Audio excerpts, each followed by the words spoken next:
Welcome, friends, to At Home with Theosophy. This is our fourth class in the series, and today we are going to explore the 5 proven facts.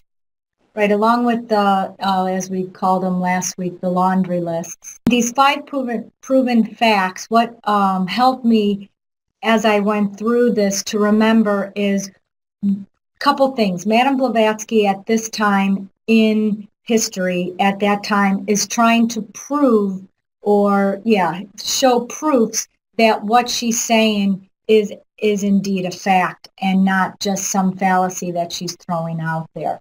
So try to keep that in mind as we go through, because I know at times I was like, why is she saying this? I already understand this. Why is she, kind of hammering this in? But number one, it was the time that she was talking against, because we're going to talk about God again just a bit, and she was talking against materialists, science materialists, and the Christian faith.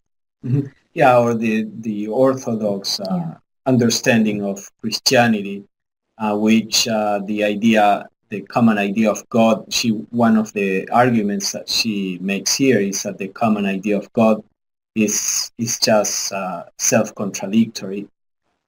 So perhaps, most of us already may understand certain aspects of this, but it's interesting to see what in particular Madame Blavatsky is calling the attention to what particular aspects of the concept of God and the difficulties philosophically speaking. Okay, these are in the words of Ianthe Hoskins. Once again, Madame Blavatsky seeks to emphasize certain important aspects of the teaching, underlying what has already been explained and expanding the statement of fundamentals with further commentary and quotation. So to the 6 numbered items of the summing up are added 5 more items which are introduced as proven facts. And it's not so much that Blavatsky says these are proven facts. Again, this section is not that the section is called proven facts. As we are going to see, HBB says, because this is at the end of the first part of the Secret Doctrine where she deals with the stanzas and all of this. And she says, we hope that by now we have proven these facts. Okay. Whatever may be the destiny of these actual writings in a remote future, we hope to have so far proven the following facts. Number 1. No personal God. The Secret Doctrine teaches no atheism, except in the sense underlying the Sanskrit word nastika, a rejection of idols, including every anthropomorphic god. In this sense, every occultist is a nastika. Now, there's 2 meanings of the word nastika. In the first sense, it means those that did not believe in the Vedas. And that was the Hindus calling the Buddhists and the Jains those type, that a nastika, just as the Christians called anybody who didn't believe in Christianity pagans. So that's the first one. The second one, definition of nastika is those that reject idols, those that reject a personal God. And as you see here, she says this is what an occultist is. Yes, both in Jainism and Buddhism, they don't believe in a personal God. So perhaps originally the word nastika meant those who don't believe in a personal God, and then it was extended to those who don't take the Vedas as the word that comes from God or from the divine.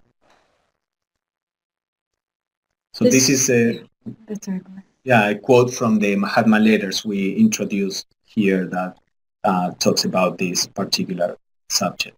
We deny the existence of a thinking, conscious God on the grounds that such a God must either A, be conditioned, limited, and subject to change, therefore not infinite. Let us stop there for a second. Before we understand here the challenges that Blavatsky and her teachers are proposing, let us remember what the idea of God is traditionally in Christianity. So the idea is that God is eternal. It's not an entity that is born and that will die, but it's eternal.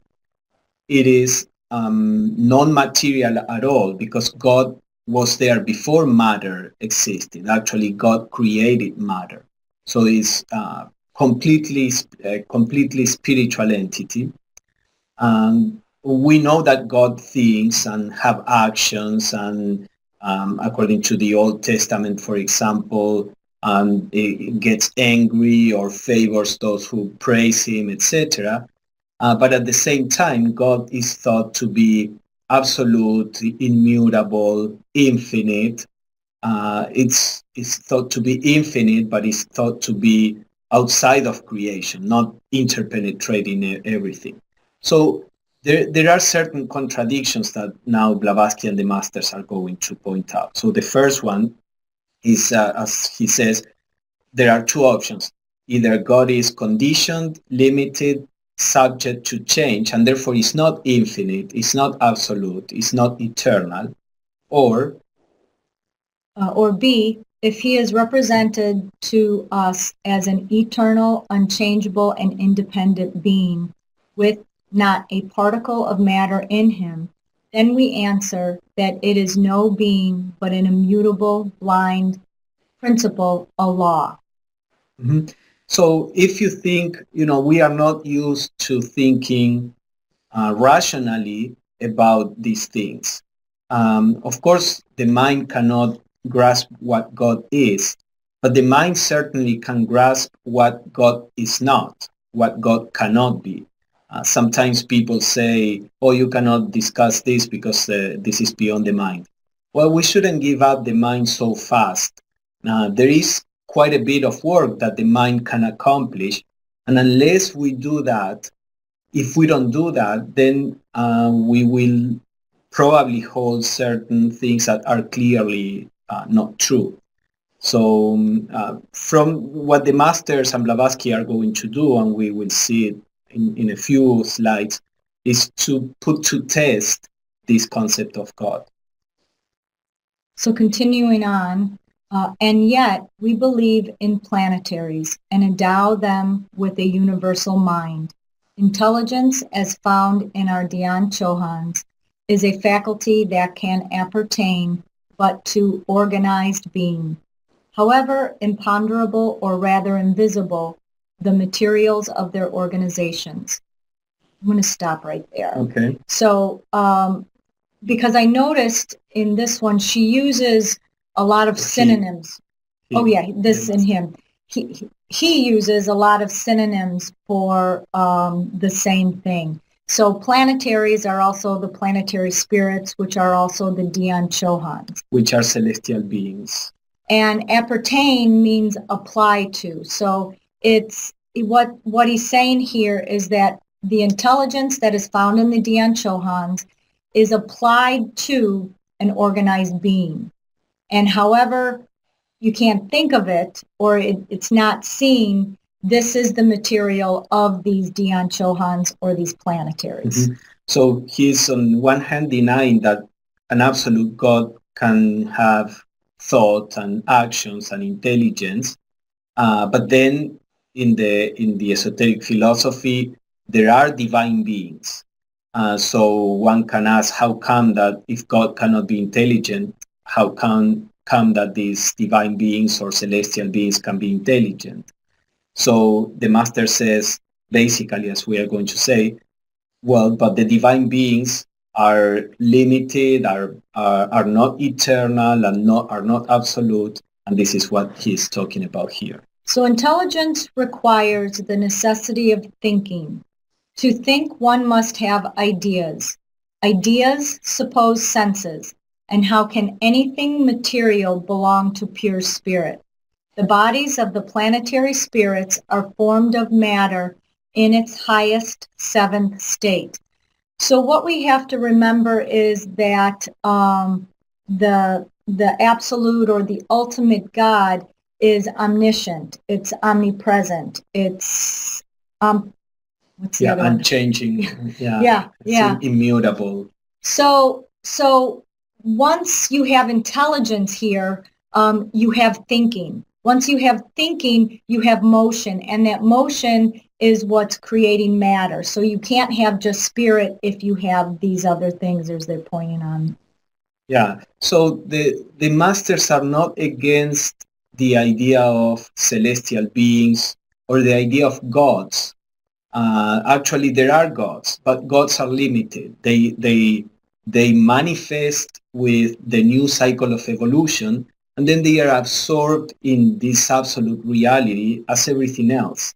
Being limited, these divine beings can have actions, thoughts, not obviously thoughts as we do, whatever the correspondence to thinking is on the higher planes.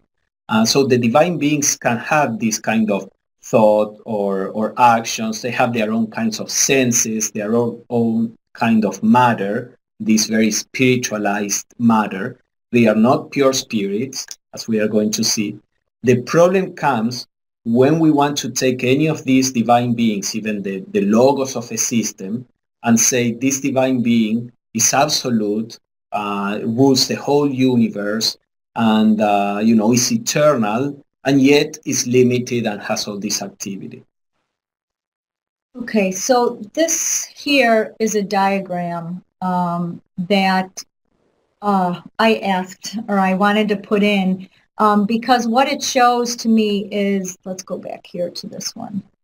It says the bodies of the planetary spirits are formed of matter in its highest seventh sense. State. So last time we talked about this hierarchy of beings and the fact that some were, those that were higher or closest to the absolute had more spirit and less matter, and those that were closer to the physical plane had more matter and less spirit. So that's just what this diagram is showing here. The first one with the triangle, consciousness, matter, and energy are the three aspects of all beings within the universe. It shows it in balance. And then from that emanates the spirit, the energy, and the matter. And you can see that you can loosely, this is like an abstract representation. I tried to put it in a concept, in concepts. But you can see where this could be for the hierarchy of beings, the planes, principles, or the bodies can fit in there. Not always perfectly, but where there's more spirit closer to... Yeah, or consciousness in this case. And consciousness where it's closer to the top, and more matter when it's closer to the bottom. Yeah, that is represented on the second and third plane after the triangle. You see that consciousness is primary. Then on the middle planes, you see that energy is primary, and on the lower, you see that matter is. So the celestial beings are beings in which the matter is even on the, on all the planes, but the matter on those planes are far more spiritual, far subtler. Then it says only a limited God can create limited creation. Yes, and also, just let us think. We think of a God fashioning matter to create the universe. That means that this God is different from the matter. It's separate. It's like if I'm an artist, well, I am somebody, and then the things that I use to make the art are different from me. So that God cannot be the absolute. The absolute is the essence of everything. Everything is contained in the absolute. Something that is separate, something that is distinct, cannot be also this immutable, eternal principle, timeless principle, because all organization necessarily is a limitation of something that was pre-existing. So being a limitation, that limitation appears for the first time, and as it appears, it can also disappear.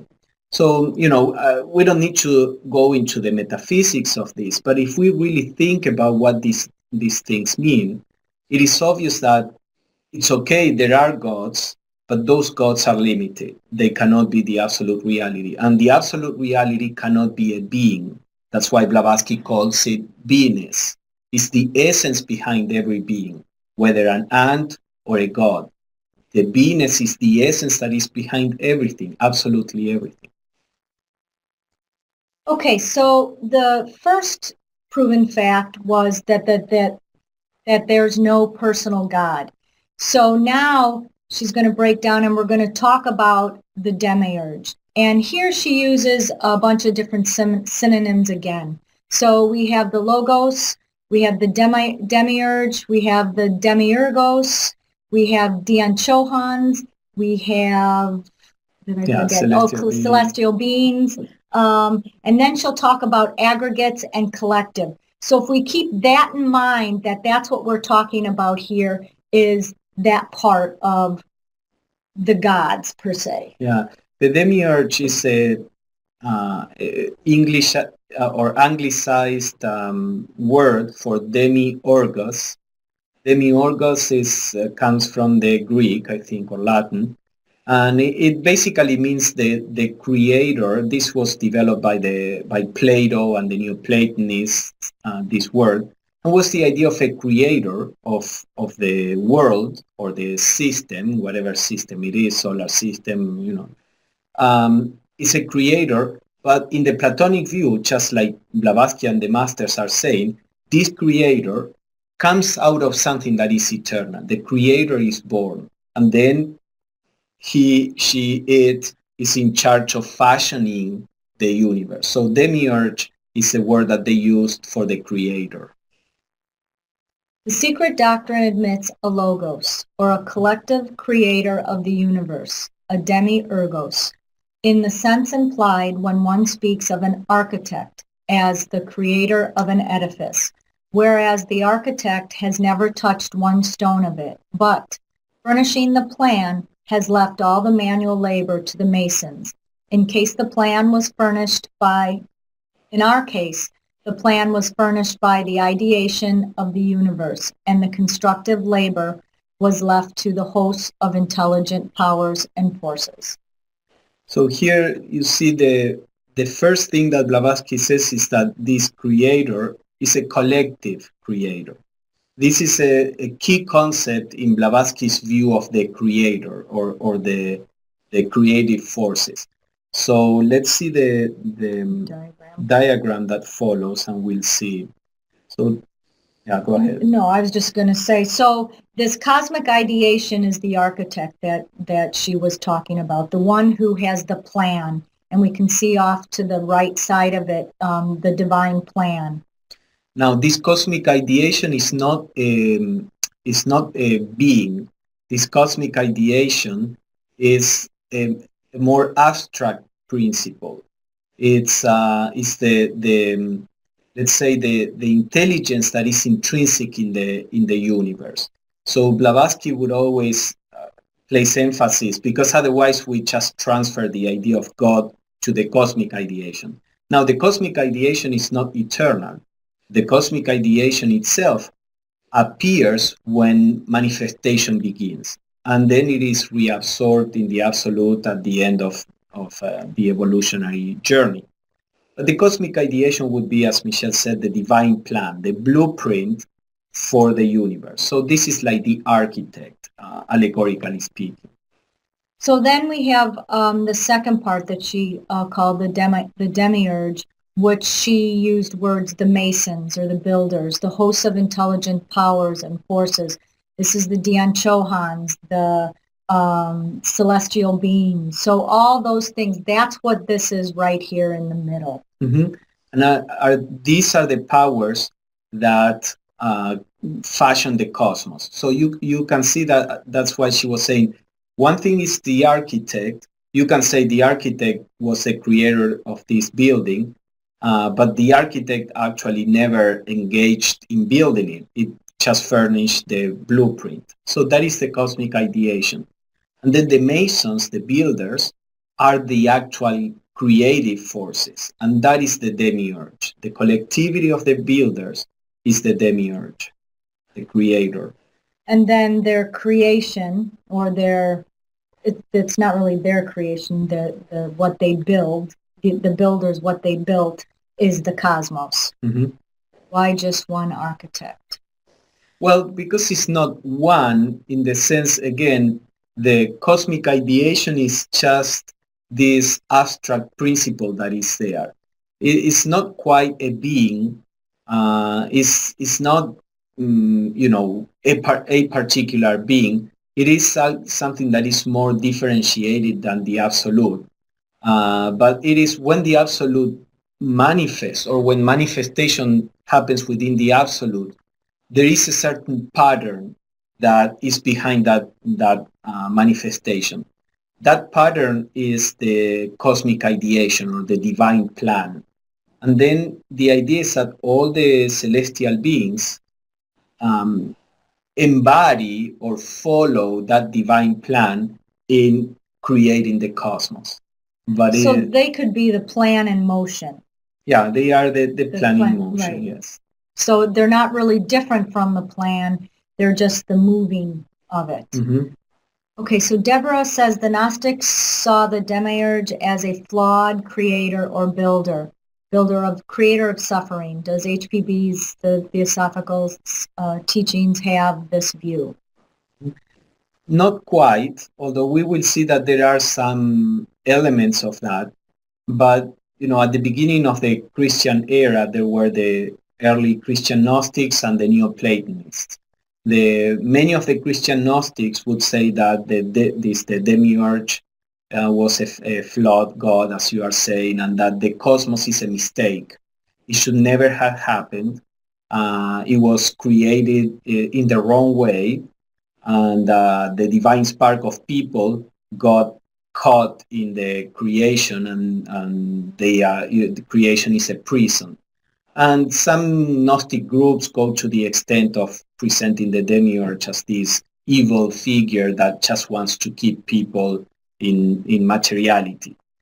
Now, the Neoplatonists that were, at the same time, they were living in more or less the same place at the same time, they would argue that that was not the case, that of course matter is a limitation, of course embodied existence is imperfect, etc., etc. But they said the creation is the result of divine laws, so it cannot be a mistake. It is limited, it imprisons the soul, but there is a purpose behind. It's not just a prison that you have to escape from. So Theosophical teachings follow more the Neoplatonic approach. And the very fact that it's limited could be where the suffering comes, the name of the suffering comes from, just to tie that in. Yeah, the Neoplatonists would agree. Limitation, matter is a source of suffering. However, they would say this is part of the plan. I mean, it's right. It's not a mistake. Yeah. Yeah. Okay, so Claridine says cosmic consciousness. So if we follow it down like we did last week, I believe it was, we start with absolute abstract motion, which is what's in the absolute. From that, we move down to the cosmic ideation, and then from there, we move down to cosmic consciousness. Yeah. So we can call it cosmic consciousness as long as we don't think that consciousness is, let's talk about the solar system. Like the cosmic consciousness is in some part of the solar system, let's say in the sun, and then we have all the things that cosmic consciousness created going around the sun. The cosmic consciousness is the whole system, is the fabric of the whole system. So we can call it cosmic consciousness if we want to, and we can say the whole solar system is one being, as we saw in the first class, but it's not one being as opposed to the other beings. It's the one all. So the totality of the system is the cosmic ideation. But the demiurgos is no personal deity. That is, an imperfect extra cosmic God, but only the aggregate of the Dian Chohans and the other forces. You see, the idea of extra-cosmic means, if you see in the typical, Judeo-Christian view, you have God, and God creates the cosmos. That means the cosmos is something that is separate from God, and God is the ruler of the cosmos. So extra-cosmic means a God that is separate, different from the cosmos. This is what Blavatsky and the masters are saying, that is not, at least how they see it.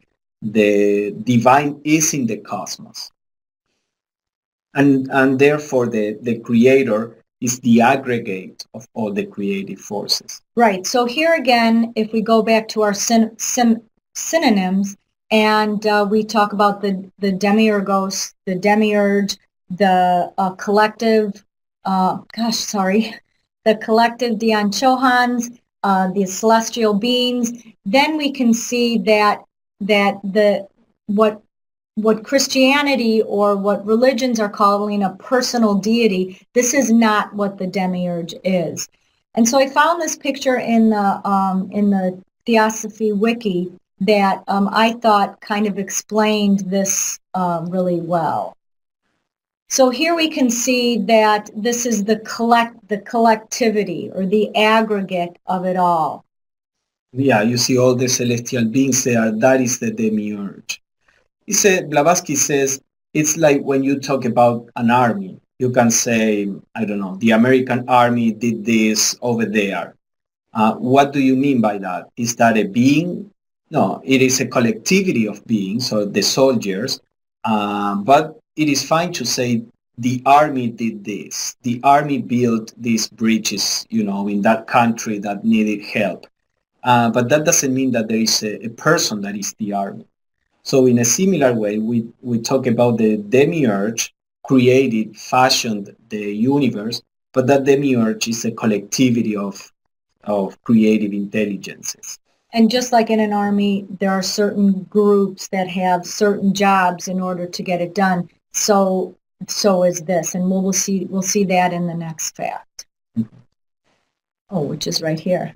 Okay, so just to recap, the first proven fact was about kind of explaining what God is, what an ultimate God is, or ultimate principle is, as opposed to a limited one or a personal God. The second proven fact talked about the demiurge, where it was in the hierarchy of things, as far as the cosmic ideation, the divine plan, that it was the builder. So we could say, if the ultimate reality is not a being, a limited God, then who created the universe? Well, the one that creates the universe is the demiurge, which is a collectivity of celestial beings. So we looked at the army. Now we're going to look at the individual soldiers, per se, in the celestial beings. The Dian Chohans are dual in their character, being composed of A, the irrational brute energy inherent in matter, and B, the intelligent soul or cosmic consciousness which directs and guides that energy. So I want to stop here and go over that part first before we go on to the second. So okay. Go ahead with what you have to say. Yeah, no, basically, again, there is this idea of pure spirit. Remember that we said in the Theosophical view, spirit and matter are siblings. They come together. There is no spirit without matter. There is no matter without spirit. Therefore, any being is embodied. Being embodied is subject to decay. It may last for a whole eon, but being embodied, material, at some point the organization of matter will cease.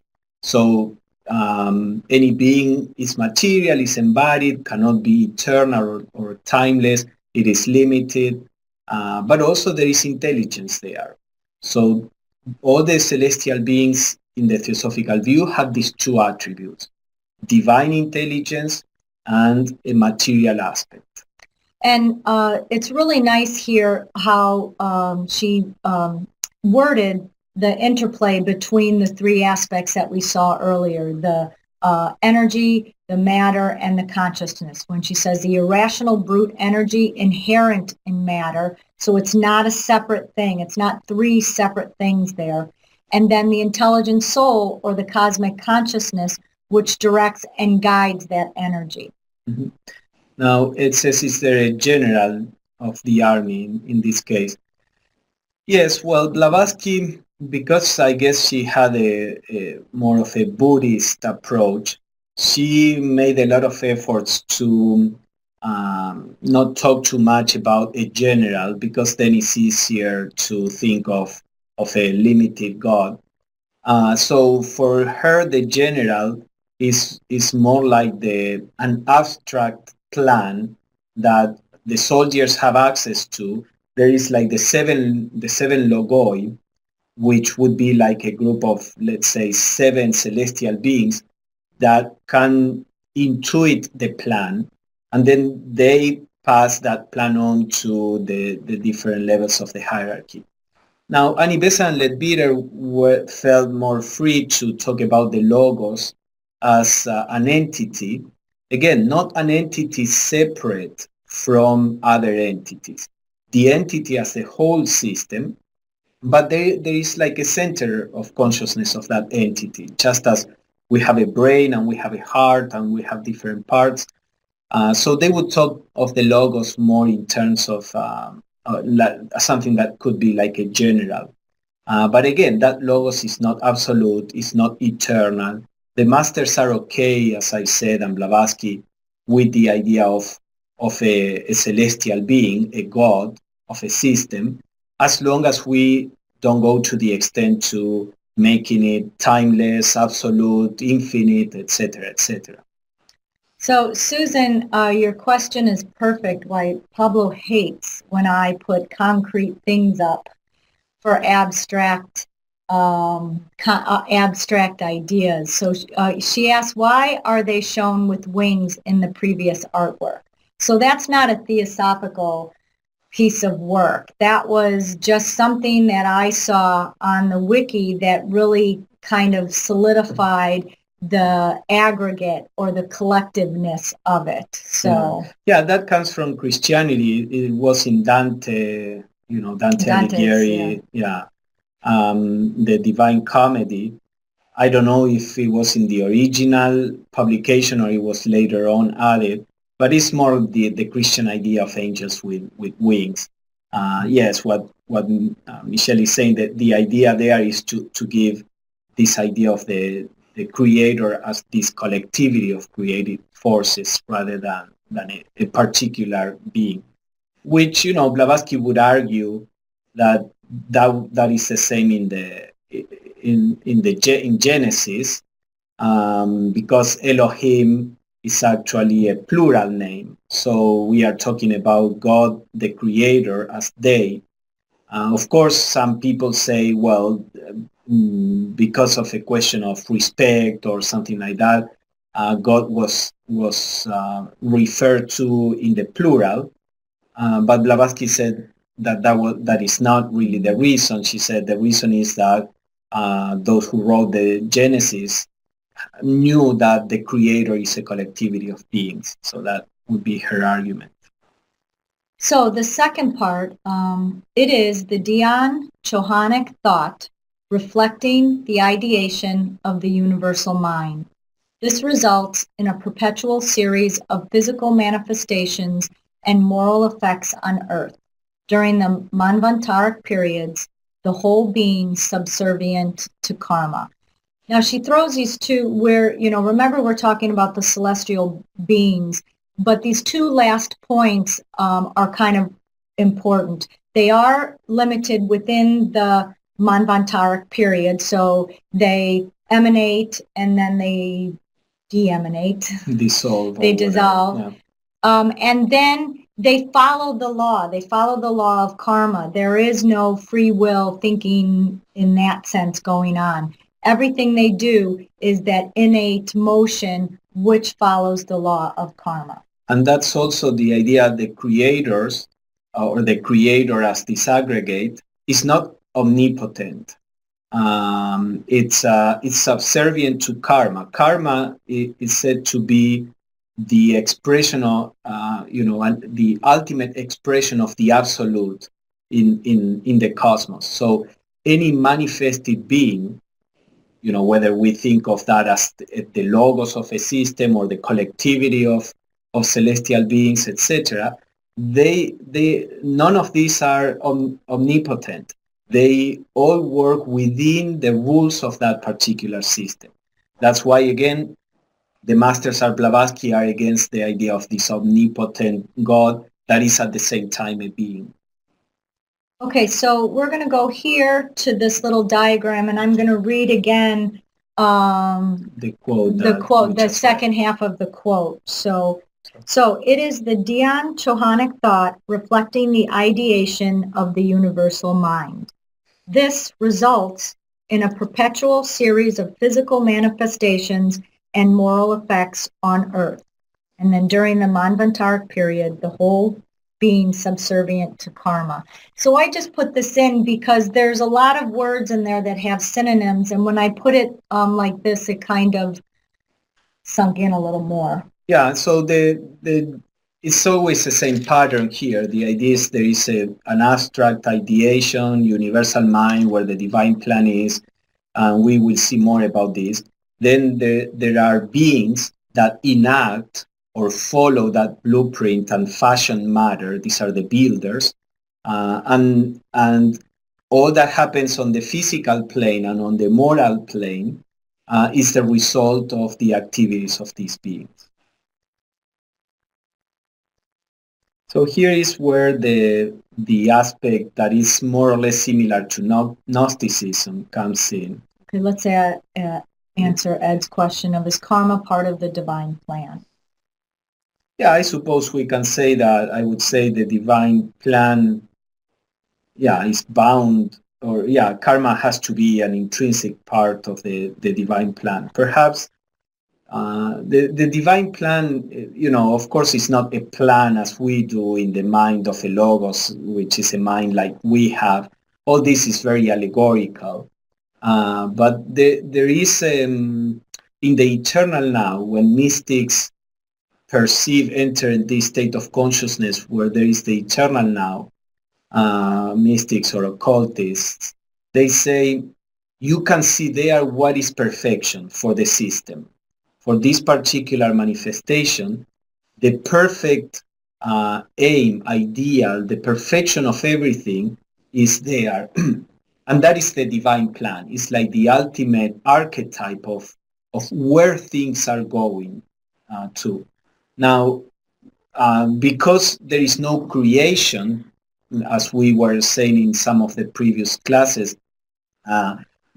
you can't just create something perfect. There is only evolution. You start with homogeneous material, and that homogeneity has to be differentiated, shaped, little by little, etc. Because there is no creation, that perfection takes time to be manifested. That process of manifestation and going to the perfection is what we call evolution. And karma is an essential ruler of this movement of evolution. As that process is not always perfect, and since however many proofs it may exhibit of a guiding intelligence behind the veil, it still shows gaps and flaws, and even results very often in evident failures. Neither the collective host, the demiurgos, nor any of the working powers individually are proper subjects for divine honors of worship or worship. Mm-hmm. Again, an idea related to God is that, God is omnipotent and we worship him and, we praise him, all of this because he's perfect, etc. Again, the idea that no being is perfect, all beings are limited. The demiurge. No, I'm saying limited by the two things that we talked about before. Limited because they have matter, and limited because of the consciousness. Yeah, and because the creator itself is in a process of evolution. all these beings, these creative forces themselves, are evolving. So in the secret doctrine, there are examples of things that didn't work out. Actually, there were several attempts before being able to create a body that was good enough for human beings. And those things were wiped out, those organisms. There are failures. There are trying and trial and error and trying again. And this is part of what Blavatsky says. There is an intelligence, but it's not this perfect omniscient intelligence. And those stories of failures are in the allegories or the mythologies that are in other religions and philosophies. Yes. Does the unity or the absolute evolve? Yeah, no, the absolute is immutable. We could say that the absolute cannot be compared to anything, so it cannot be better than before. It cannot be better than that.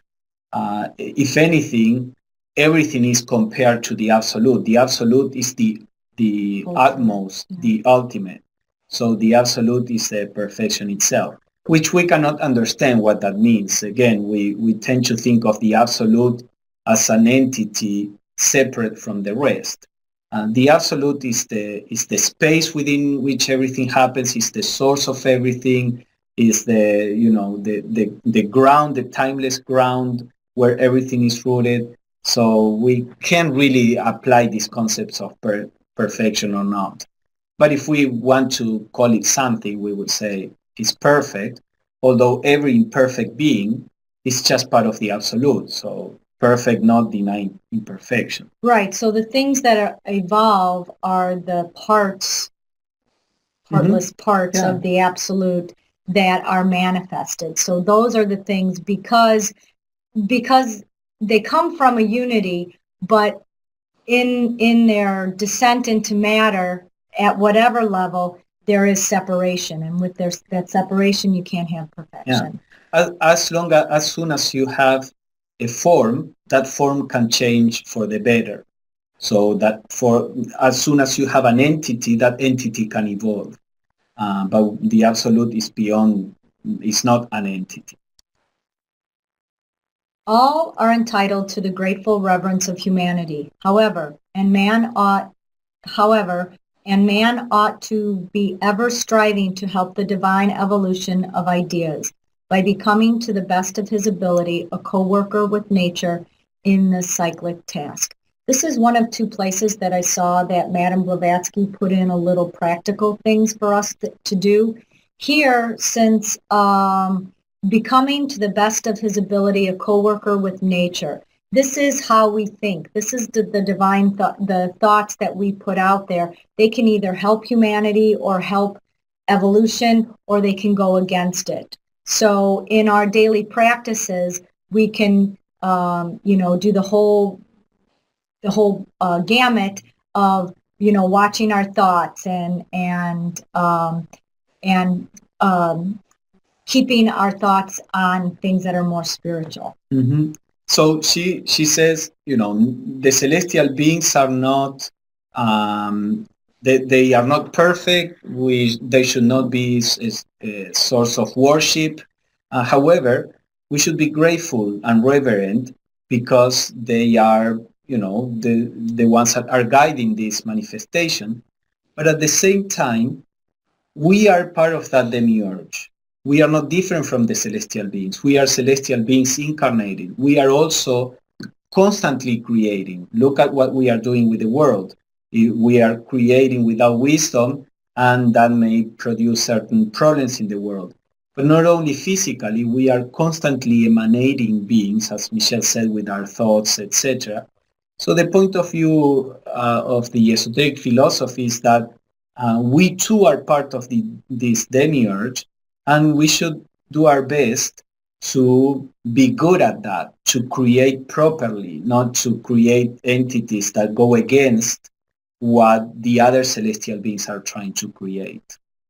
And Ed says they can use all the help they can get. Mm-hmm. Yeah, because many times the celestial beings have to, try to fix what we get out of whack within what the karmic law allows. So part of our attempt is to be in line with the other celestial beings. Yeah, they might be in a bit of trouble if they're depending on us. The ever unknowable and incognizable Karana alone, the causeless cause of all causes, should have its shrine and altar on the holy and ever untrodden ground of our heart, invisible, intangible, unmentioned, save through the still small voice of our spiritual consciousness. And Karana just means cause. So, yeah, like the causeless cause. So let's continue with the next one and we'll see what she means. Those who worship before it ought to do so in the silence and the sanctified solitude of their souls, making their spirit the sole mediator between them and the universal spirit, their good actions the only priests, and their sinful intentions the only visible, objective, sacrificial victims to the presence. So she was saying, that no worship to creative forces, gratefulness and reverence for their work, then a commitment to work along with them. And she says the only principle that we should worship is the highest, the absolute in us, as she is going to say, the Atman in us, which is the universal self. And that we worship the self, the universal self, in the silence and the sanctified solitudes of our souls. So she's trying to promote, it's not that Blavatsky or the masters are against the religious spirit. They are trying to elevate the religious spirit. Worship that which is perfect, that which is absolute, that which is the ground of everything else. Don't settle for something that is limited. Work along with that which is limited and worship the true source of everything. So they're not talking about, again, like you said, they're not talking against devotion, because many of us have great devotion for something, but it's taking something that's limited and making that the all. Mm-hmm.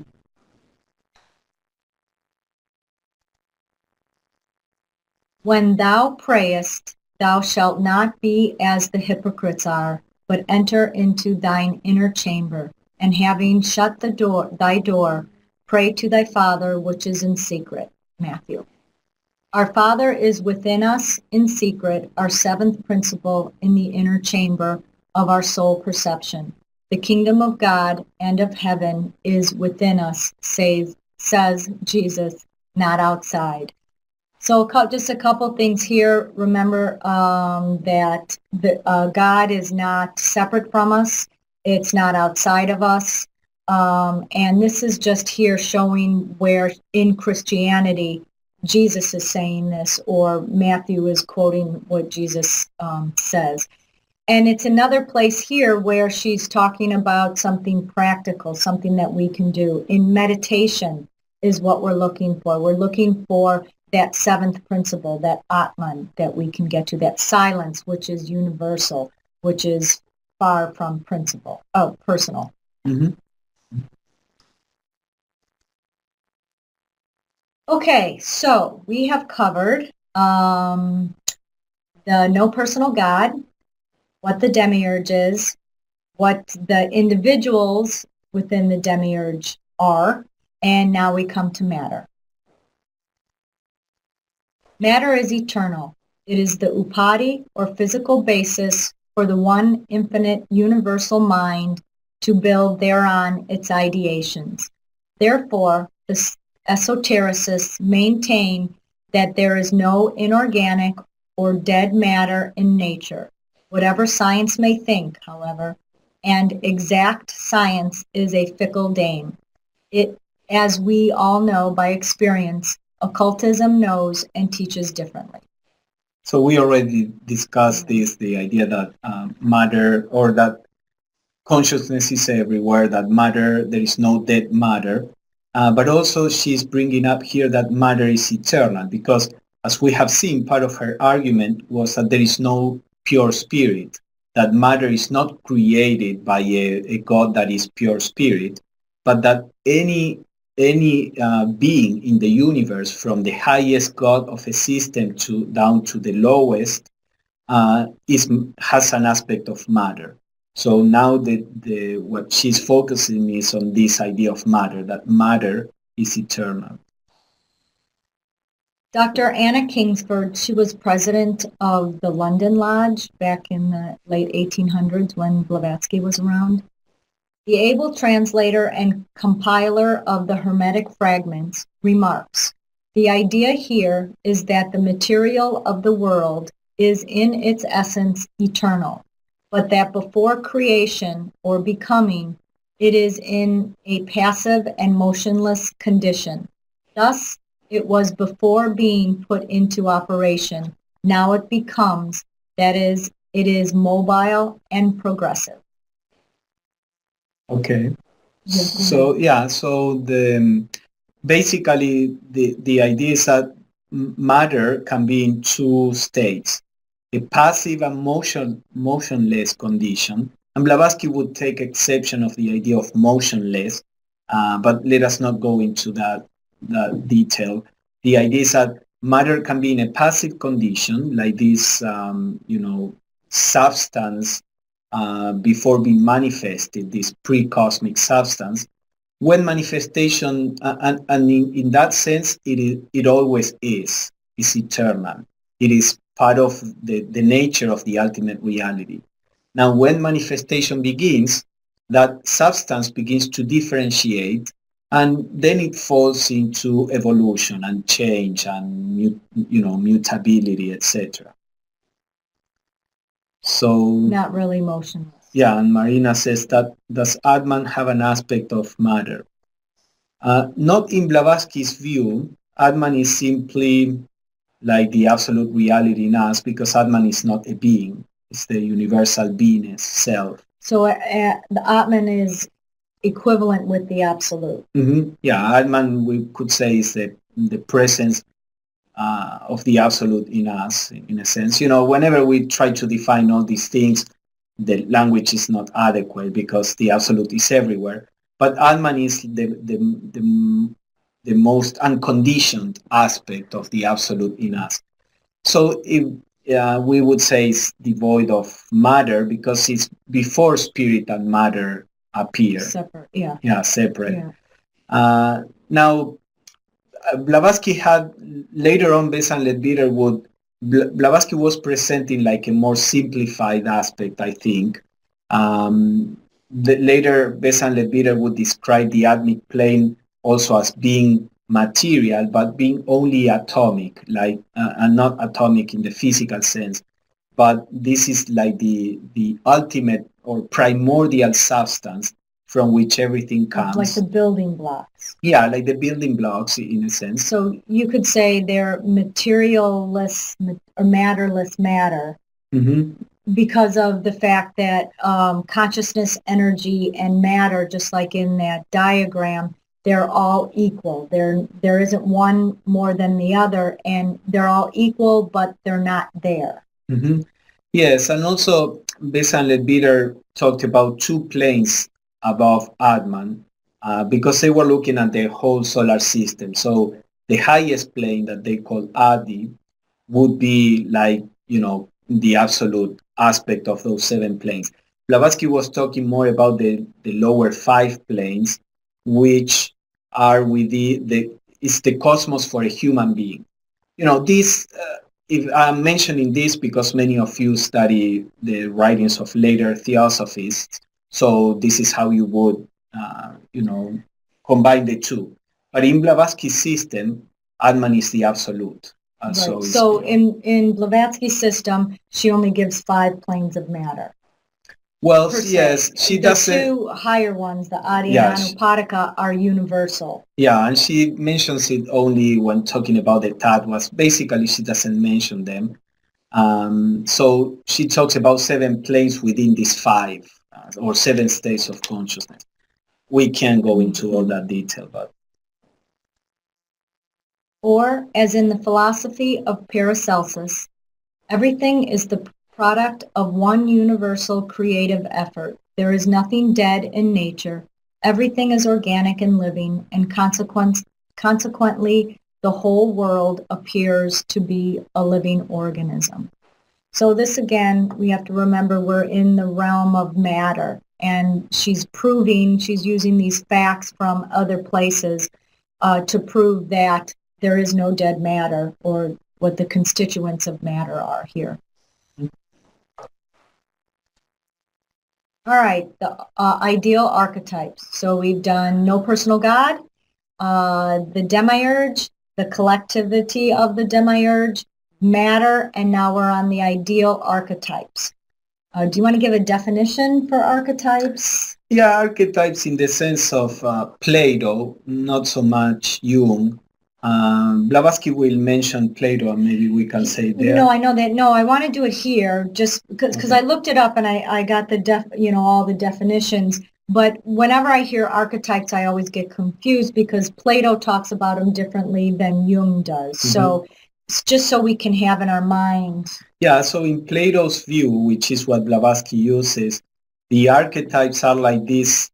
The divine plan are like the different elements within the divine plan, like this blueprint, ideal blueprint of everything that is in nature. Those are the archetypes. And from there, forms are created or shaped, trying to follow those archetypes. So when we talked about in one of the other classes about the difference between the essence of something and an attribute. These are the essences of the things. Mm-hmm. The universe was evolved out of its ideal plan, upheld through eternity in the unconsciousness of that which the Vedantins call Parabrahman. This is practically identical with the conclusions of the highest Western philosophy, the innate, eternal, and self-existing ideas of Plato. The transcendental reality believed in by occultists is an infinite and eternal energy from which all things proceed. So Parabrahman is the absolute. And what Blavatsky says here is that in the absolute is this, eternal ideation. That's a general way of talking about it. When she talked more specifically about the absolute, in the absolute is the possibility of a plan. The plan appears with the pre-cosmic ideation, which it's right at the beginning of manifestation or at the end of pralaya. All this is unfortunately quite subtle, and we can't go into all the details. But basically, the idea is that this ideal plan, this archetype for the universe, is eternal, is there in the absolute, let's say, and it's what is the blueprint for the cosmos. So Ed says archetype is source. Mm-hmm. I kind of think of the manifestation of this when we're sleeping.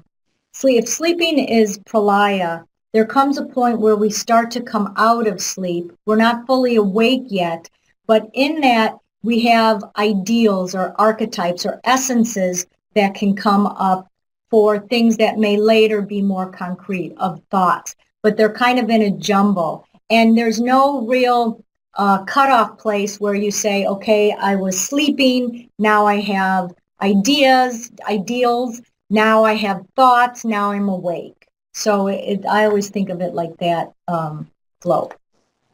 The perpetual motion of the great breath only awakens cosmos at the dawn of every new period, setting it into motion by means of the two contrary forces, the centripetal and the centrifugal forces. This dual motion transfers cosmos from the plane of the eternal ideal into that of infinite manifestation. Finite. finite manifestation. Everything that is, was, and will be eternally is, even in the countless forms which are finite and perishable only in their objective but not in their ideal form. So she's talking about the ideal archetypes. The perpetual motion of the great breath. We talked, I believe, in another class that in-breath is the dissolution of the Manvantara, and the out-breath is when it comes into manifestation. So with the in-breath and the out-breath, everything is already there. It doesn't come from somewhere. It's there, and as this motion happens, then we have finite manifestation from the eternal idea. Yes, and when Blavatsky says the great breath only awakens the cosmos, the implication there is that the cosmos is not created, it's awakened, because there is no creation in the sense of creating something out of nothing. We have certain eternal principles that are always there. Now, they may be active or passive. They may be awake or asleep. So manifestation is not the creation of something, it's the awakening or the activation of something that was always there. So this comes in line with the idea that matter is always there, matter as this ultimate substance. And that matter is it's connected to the ideal forms. For some reason, Plato called them forms when they are actually formless, as Ed is saying there. It's like, the form or archetype of a triangle, to put it in something concrete. How do you recognize a triangle? Or among all the different triangles, you recognize that they are all triangles. Why? Because there is an abstract concept of what a triangle is without any specific form, so that when you see any form of triangle, you recognize it.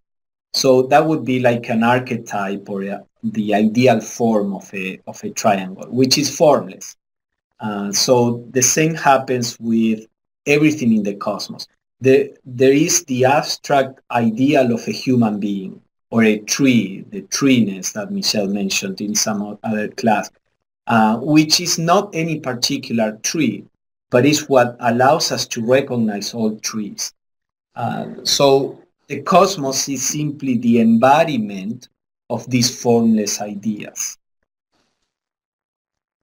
Well, if matter is always there, then so is energy and consciousness, right? Right. Yes. That's like in that table that we showed. The top one with the triangle was the consciousness, the energy, and the matter, and that's what's always there in that homogeneous state. It wasn't differentiated yet. And then when we get down to the other levels, then it starts to differentiate, and you have more of one and less of another. So they are there and they are not there, in the sense that it's not that the three of them are pushed together and they are different but together. Maybe it's like the white light. All the colors are there. You have the white light that contains all the colors. The white light itself is none of the colors. So consciousness, matter, energy, they are always there, but in this homogeneous principle, which is neither consciousness nor matter nor energy, but it's the synthesis of them. And then when manifestation begins, they begin to differentiate. It says, but it doesn't look or act like manifesting. Yeah. Right. Yeah. Neither the form of man nor that of any animal, plant, or stone has ever been created, and it is only on this plane of ours that it commenced becoming. That is to say, objectivizing it into its present materiality, or expanding from within outwards, from the most sublimated and supersensuous essence into its grossest appearance. Yeah, so she's going on with the same idea that all forms of human beings, animal, plants, stones, The ideal archetypes are there, and they shape matter. The ideals are eternal, matter is eternal, the energy that is the one that shapes matter following the ideal is eternal, and manifestation is simply this, like in a work of art, is this embodiment of those eternal ideals.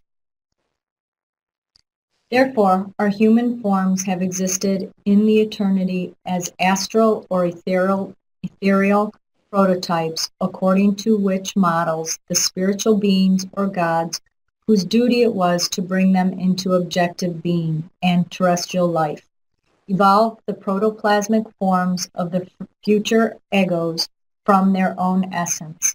After this, when this human upadi or basic mold was ready, the natural terrestrial forces began to work on those supersensuous molds. So here she's talking about the Barishads. The Barishads are also called the lunar petries. The Barishads are also our celestial beings, or the Dian Chohans. So these are the builders, the masons, and the one class of them. Yeah, sorry, not the. They're a mason. Their job is to create the form. So if you're talking about a mason that's building a building, they're the masons that are building the form. So these Barishads are creating the form from themselves. So their matter is what creates this mold from which all the other forces and powers are going to build a human being from. Yeah, she explains all this in the second volume, and next week we are going to see that a little more in detail.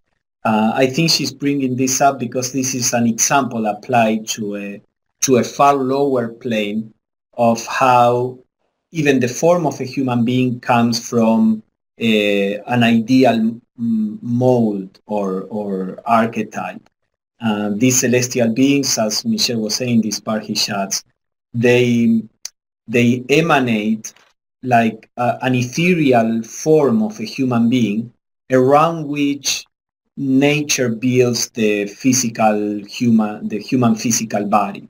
So this ethereal form that they emanate is the model, the non-material, relatively speaking, non-material model upon which or following which the matter will be shaped.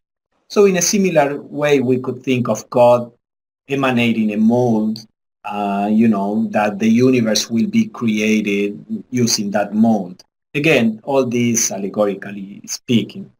And that could be part of the man is created in God's likeness. This could be it, because at this level they're gods. And this is the example that you've said it before, that scientists even knows that if it has cells, liver cells, that it can't make a liver or can't make anything without the mold. And this is that etheric double, or Blavatsky would call it an astral double. Yes, and in the lab you need to provide a mold for cells, if you are growing cells, for cells to form into an organ. That mold in a human being is ethereal and is provided originally by these Barishads at the beginning of human evolution, and then now is provided by the parents and the soul, etc. Yes, no, this is the last one. Sorry. We combined it. Yeah, we combined it. I was looking for that short one. Okay. Yeah. So these are the five facts that Blavatsky hopes to have proven in the Secret Doctrine. Is there any question? Or just comment? Remembering that this was a summing up. I had to keep going back, and that's why I put at the bottom of each of the slides what this particular slide was pertaining to. So these last ones were pertaining to the ideal archetypes, because I kept getting confused on, what we were talking about when I was studying and going through it. So if we remember that she's giving us these 5 facts, and she's hoping that throughout the readings that she's gathered up enough material to prove what she's stating. Yeah. And it's basically, as we saw, about God and creation.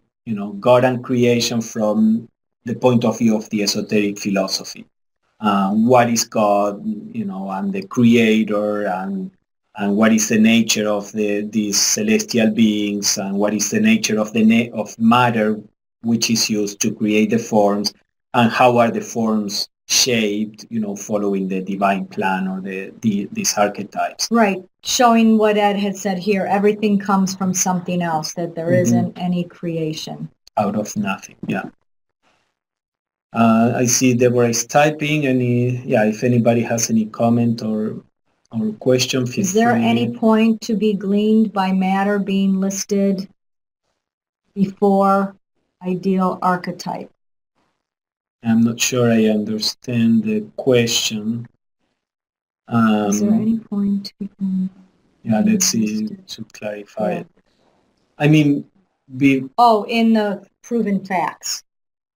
So that, what Pablo was saying is the fourth proven fact is matter. The fifth proven fact is the ideal archetypes. I think the matter, when she was talking about, was coming to prove that the demiurge and the collectivity of it has matter in it, and what type of matter. Yeah, if you see, there is a logic in that is hidden, because Blavatsky is not very explicit in how she writes, but there is a logic in the whole thing. First, why the ultimate reality cannot be a personal God. If the ultimate reality cannot be a personal God, who creates the universe? Well, the demiurge, but it's this collectivity of beings. Well, who are these beings? These beings are, the celestial beings, but they are also material. They are imperfect because they have consciousness and matter.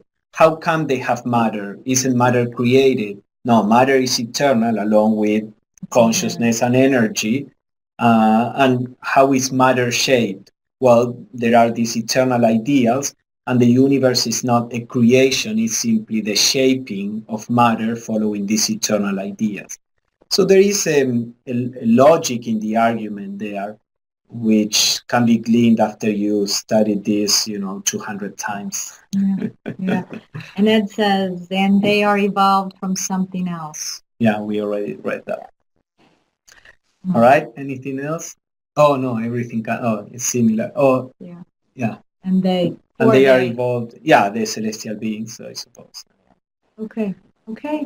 All right, so thank you everybody for your participation. Last week, it's the three new propositions. Yeah, next week will be the last one, and it's about the second volume, the creation of humanity. So anthropogenesis. Yeah, anthropogenesis. So we will explore that.